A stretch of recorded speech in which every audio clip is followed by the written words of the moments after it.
Why does the black man serve the white man? Why does everything the black man do benefit the white man? Why does the black man say freedom is doing what I want to do? And why is it that everything he wants to do enriches the European? Welcome to the desert of the real.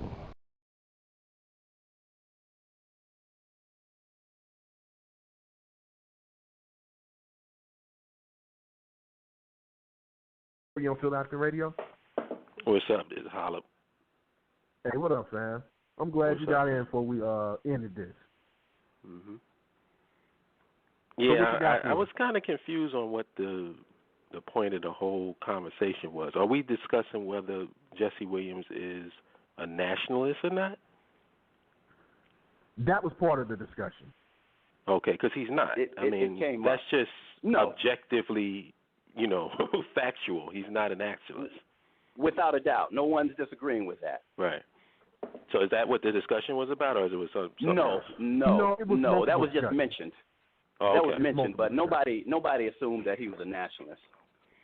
But what do you got for the discussion? Let me say, the discussion was really quick about it was about a couple of things. First of all, it was about whether the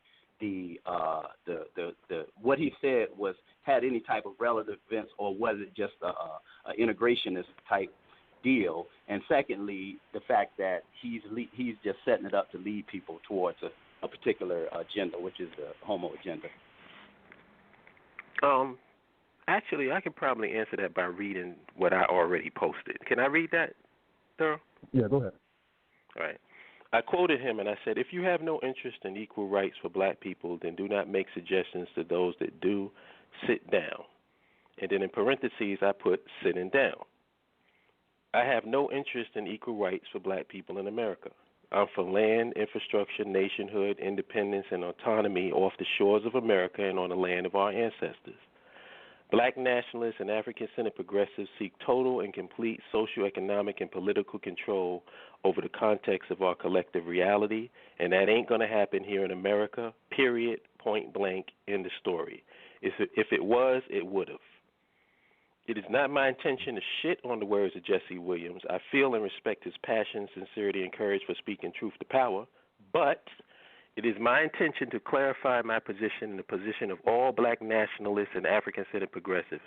No matter how well-intentioned and sincere the rhetoric and passion, speaking truth to power inside the socioeconomic and political stranglehold of your enemy may make you feel really good, but ultimately will lead to an epic fail. Black nationalists and Afrikan Centered Progressives are not here to make America great again, whatever the hell that means. We are here to establish a nation of our own on the continent of our ancestors and a power base of operations for all our satellite communities of black African people scattered across the diaspora. We want to build a tangible and concrete future for our people. So enough respect to Jesse Williams for speaking truth to power, but a militant integrationist is a militant integrationist. And I want to make a clear-cut distinction between that mode of thought and the mode of thinking of black nationalists and Afrikan Centered Progressives. Well put. That was great. I agree with that. I agree with that. So my thing is, as an individual, I don't really give a fuck about no individual. Like that's what I'm seeking is something bigger than an individual. So it's good that he said what he said, but I don't put I don't give it more energy than what it deserves. It's coming from a place from the mentality that he has. He's a militant integrationist. He's for gaining power and gaining respect inside of America. Good luck with that. Yeah. But what we need to do is, instead of attacking him, what I would do, just from a strategic standpoint, take what he said and twist it the same way. Because I'll give you an example. Somebody heard his speech, and right after that, I think it was Samuel Jackson actually.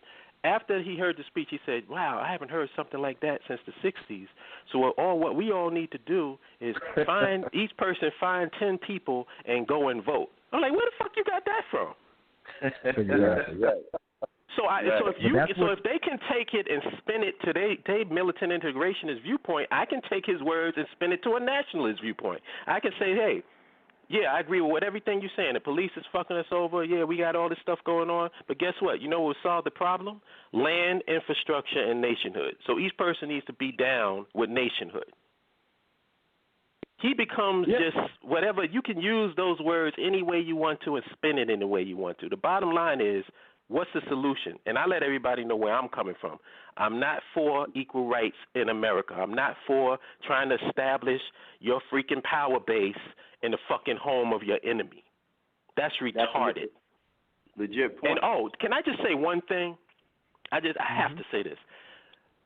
We will know we've reached a tipping point when the grassroots people, like those people that was in the audience, realize that militant integrationism has failed us. It's a failure. See, they don't know that yet. Like people like us, we're so in this that we get tired of hearing stuff like what Jesse Williams was doing. So I totally understand where Thorough and other brothers come. I understand because this is like kindergarten for us. We don't want to hear somebody getting out there telling us what the problems are. We can do that all day long. You put a microphone in front of each and every one of us on this phone, and we can give probably a more powerful speech than what he did.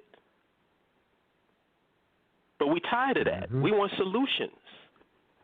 And I don't have no problem with people calling him out. I called him out for when he said fighting for equal rights. And he needed to be called out for that, and more people like us need to speak against that. Because if not, like Thorough said, people is going to hear this message and they get wound up to some other bullshit. They can take that message and say, all right, now let's go vote for Hillary so we can get Trump out of office. Mm-hmm. So that's my thing. It's like we nationalists, let's stand on the nationalist square. I have no problem with that.